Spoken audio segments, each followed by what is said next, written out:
If you have ever found yourself feeling rejected when your people unsubscribe, unfollow, leave your membership, then you are definitely going to want to listen to this interview with Kate Tynan. Kate is super honest about how rejection sensitivity shows up for her as someone with ADHD.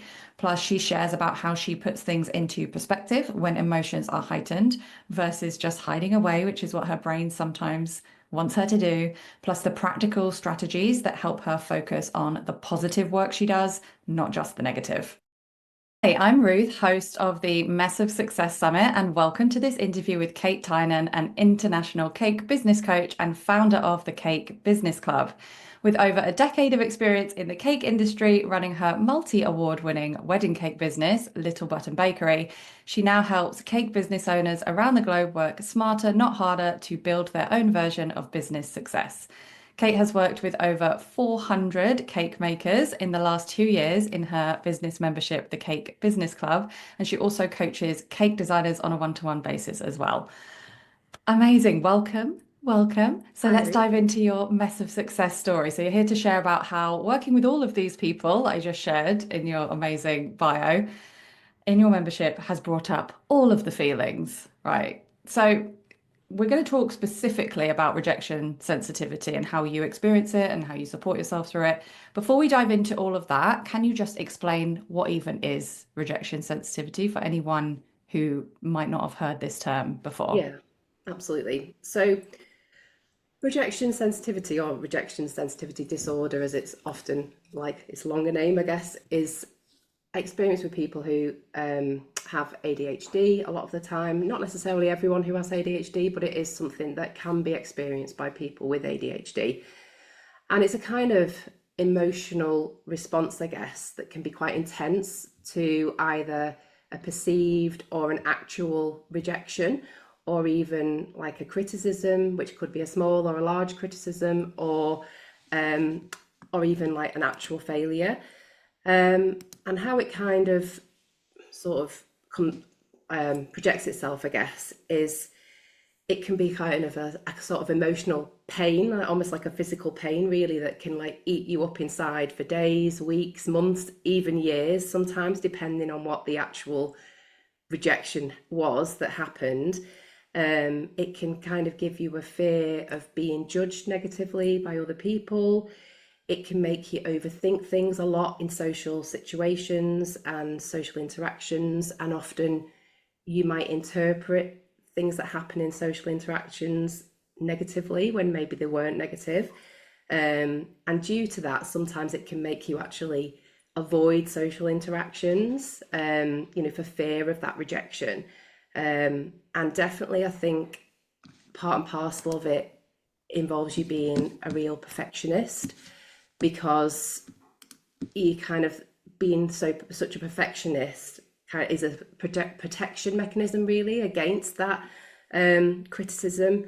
And often you can find yourself having emotional reactions that are completely disproportionate to the actual situation itself. Like, you know, really upset or really angry over something, and maybe it wasn't even anything that, needed a reaction that strong. So in a nutshell, really, that's kind of what it is and how it presents itself, and something that I personally definitely struggle with, which is why I wanted to talk about it, really. Yeah, and I want to talk about it too because it's definitely my experience as well. And actually, for years, I just kind of thought, why am I like this? Why is everything so hard? And then I heard this, it was an actual thing. And I was like, oh, Yeah, well, no, well, I don't have the thing. I just find everything really hard and all of it. But then I was like, hang on a minute. I think that actually does apply to me. And it's actually helpful yeah, having a label. And thank you for describing it because I know a lot of people in my world will resonate with that stuff as well. So let's talk about how it manifests specifically for you. I know because I run a membership as well. The nature of a membership is that people do come and go all the time, and yeah. it brings up different challenges. So can you talk about what are some of the triggers that have come up along the way to you now serving, a real decent chunk of people in your membership? Yeah. I mean, it can kind of, triggers can happen sort of almost on a daily basis, sometimes, and it can be quite hard to deal with. So running a membership, obviously, it's just naturally it ebbs and flows. You're going to get people coming in, you're going to get people leaving. Some people stay for a short time, some people stay for a long time. But when those people leave, there's always that kind of inner feeling of a fear almost, like, have I not given them what they need, or did my offering not live up to expectations? Have I let them down in some way? Even though, I don't think anyone has actually ever said that to me, but it's still there, that feeling. And worse still sometimes is if someone leaves and doesn't tell me why, and I always try to kind of find out the reason why, by messaging them and asking them. And sometimes people just don't come back to you, and they've read the message and then like they don't reply, so they're basically ghosting you. So I feel like then you don't want to press on that. But then when that happens, that almost cuts me up like deep inside even worse, because it's the not knowing then. Is it that they really hated it and just didn't want to tell me? And that can be quite impactful. It can really kind of knock you down, I think, and you're doing a good job, but then when somebody leaves and doesn't tell you why, and you will automatically think of the negative, I think, and that, it can be hard to deal with. My memberships run a lot on live sessions, so we have at least one live session a week, and show up rates to those vary as it's going to in every membership. But I think sometimes when I've not seen someone live for a while, maybe they were always live and then they've not been live for a while, I kind of worry, is it that they don't want to be there? Is it they're thinking of leaving? And almost there's a fear of like reaching out to them to check in with them, because sometimes when I've done that, it's then prompted them to leave, which is like, oh God, that's even worse. I think there's always a constant worry with delivering something to a large volume of people, that you're going to mess up one day, you're going to do something wrong, you're going to forget to do something, you're going to forget you've got a session, or you've missed something, or maybe like you under deliver on what people are expecting, and then everyone would want to leave, which is just this fear going around in your head. And I think on top of the membership, I run my business a lot on social media. I am very active on Instagram. And I feel social media is a particular big trigger for me. I can be quite opinionated online, not in a bad way, but I like to stick up for the cake industry. I speak out about things that other people might not necessarily speak out about, and I kind of, address issues that affect lots of people, but other people aren't necessarily brave enough to speak out about, or they worry about speaking out for fear of negativity. And I appreciate when you put things out online, not everyone's going to agree with you. And I don't want to stop doing that, because I feel like it is positive in the most part for what I do. But sometimes it does bring negativity. If a post, for example, ends up spiraling a bit and going, almost viral, and you get lots of interaction, the post then gets pushed out to people that were never intended to see it, don't know you, don't know your business, don't know what industry you work in, and then jump on the bandwagon and start, bashing what you're saying and saying negative things. And usually that happens from people that really don't matter to me. Like, I don't know them. They're not part of my world. They're not anyone I'm trying to speak to.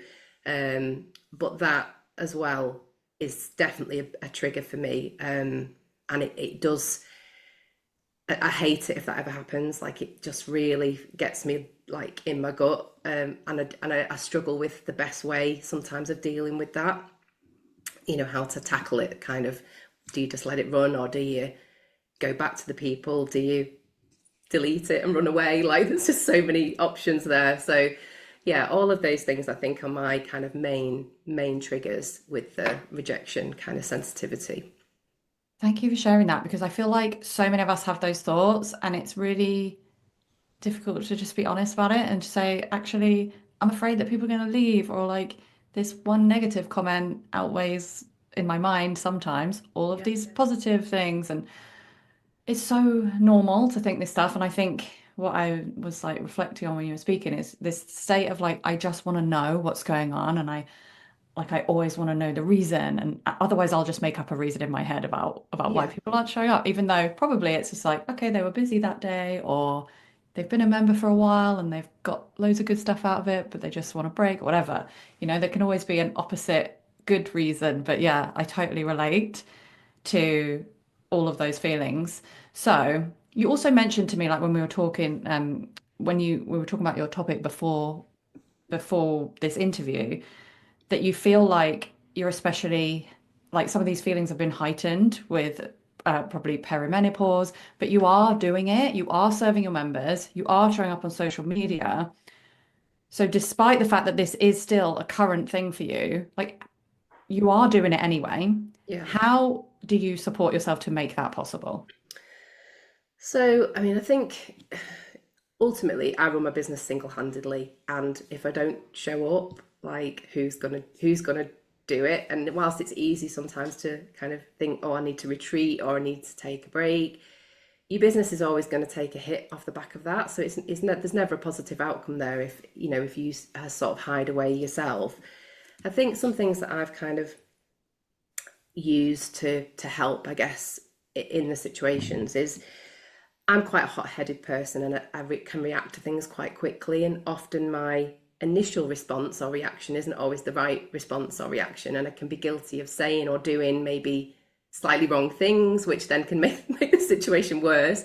And I think again that is an ADHD thing. You just, it's like you just want to do the thing straight away. You want to say the thing that's coming to your head. So I've tried to work really hard on sort of pausing and not reacting on things too quickly, almost trying to sleep on it, if you like. And sometimes, like particularly if it's something that requires a response by email, I might write the email out, but then just not send it. Don't put the email address in either, just in case it goes off.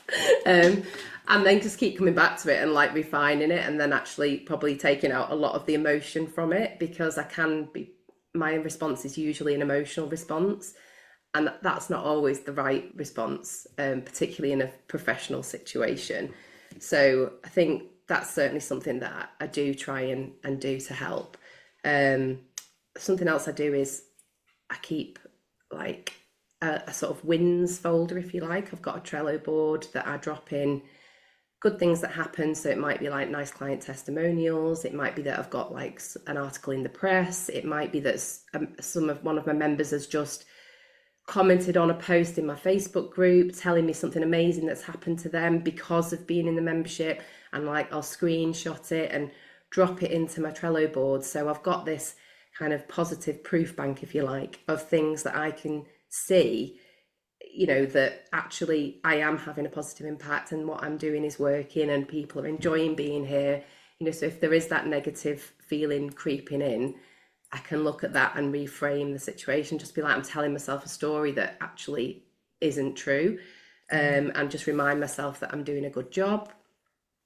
Having a kind of network of people to turn to as well, whether that's friends, other people in the industry, even my husband sometimes, like to give me a bit of a pep talk, a bit of a support, or if I just need to vent, or to just redirect me sometimes on a path that I might be on, like actually look, you need to stop and look at it like this instead. Let's look at all of these things instead, and actually that's the truth, not what you're telling yourself. I think just having some people sometimes to remind you that you are doing a good job is all you need, and actually just to sort of sense check with you that what you're telling yourself isn't actually true, and that the real truth is that maybe one person hasn't appreciated what you've done, and that's okay, that's life, but all these other people have, and that's what you need to focus on. And I think in my kind of life, like if I feel kind of rejection, or I'm feeling a bit like having a bad day, or that, things might impact me indifferently, I try to take myself a little bit away from work, go to the gym, take myself out for a walk, listen to a podcast. Because if I sit and just continually think about what I perceive to be rejection, it can sometimes spiral, and then you end up feeling sad and depressed, and it's like, it doesn't help anybody, that does it? So sometimes just that change of scene, getting yourself out, getting a bit of dopamine hit, go and do a workout at the gym or something, can totally reframe your whole mindset, which is great. And I know we touched briefly on like perimenopause, and I'm 47 this year, so I'm pretty sure I'm in perimenopause, but I just bit the bullet and went and got HRT from the doctor recently just to see if that helps kind of balancing my hormones, because that's potentially not, has an impact as well on the way you feel and your reaction to things. If everything's out of alignment in your body, like it sort of makes sense that you're going to react to things in a way that perhaps isn't a normal way, or it's not the best way, or maybe how you used to react, because there are other internal factors going on that are out of your control. So, I think just recognizing that maybe, and appreciate that's not for everyone, but there is help out there as well if you want to access it. And that's what I've done recently. It's too soon to probably say if it's impacting me positively, but hopefully it will do. Yeah. Thank you for sharing that, because it is important. Like, there is stuff within your control, like in terms of the practical things you can do to help your mindset, which was very helpful. And I know you have a freebie with to help people keep track of their wins, which will be linked around here.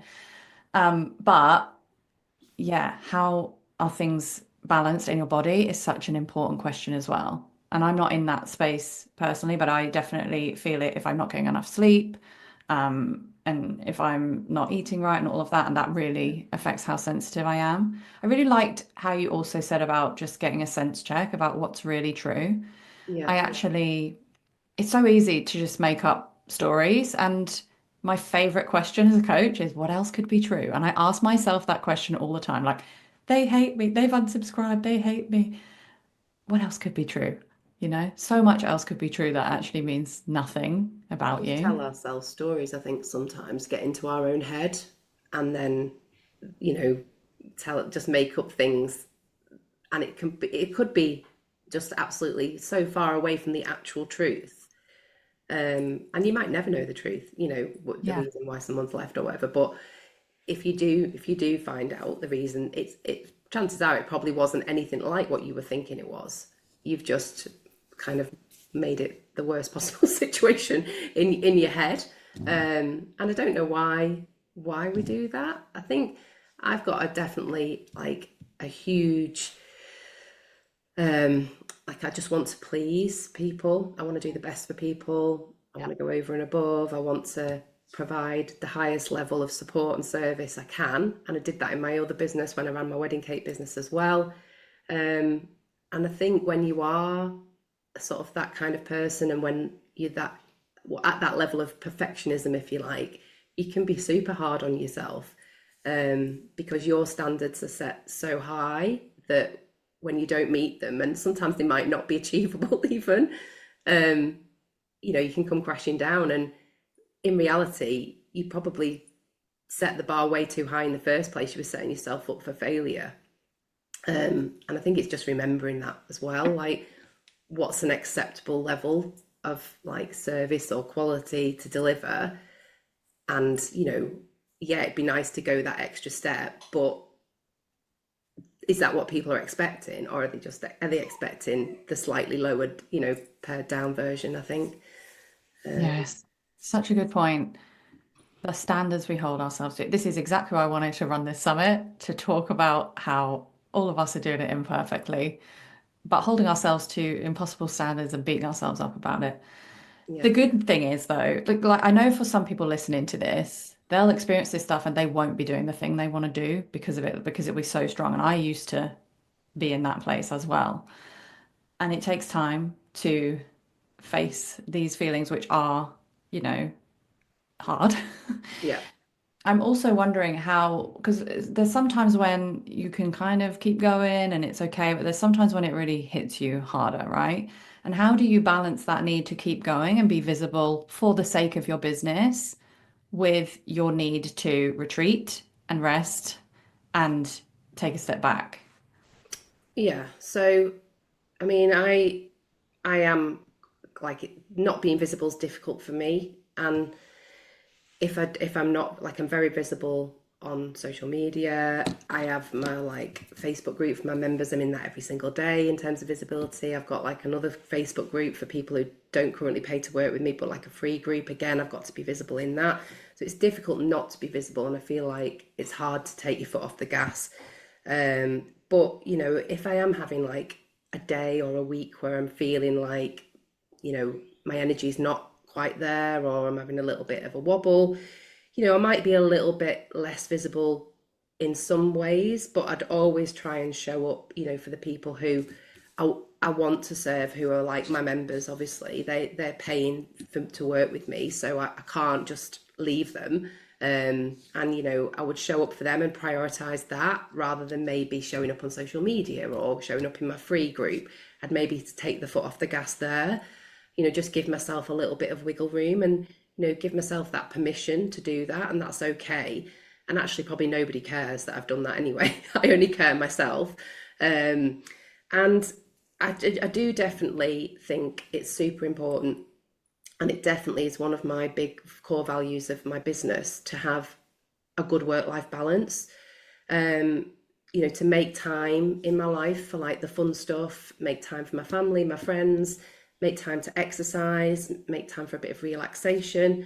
And if I need to take time off, to take it without guilt, because I think we can all be guilty of, firing on all cylinders, just work all day, every day, not taking a break. And we end up just going into burnout, and that's not helpful for anybody. And if you are someone who suffers with rejection, if you are someone with ADHD, it's going to make that a huge amount worse. It's going to just be unbearable, really. And when you are, on a burnout, on the edge of burnout or in burnout, it's just so debilitating. You need to just stop and reassess before it gets to that point, really. So I definitely now, I kind of plan my month's work, if you like, in advance, but I plan my work around my life rather than the other way round, which has been difficult to shift, to make that shift.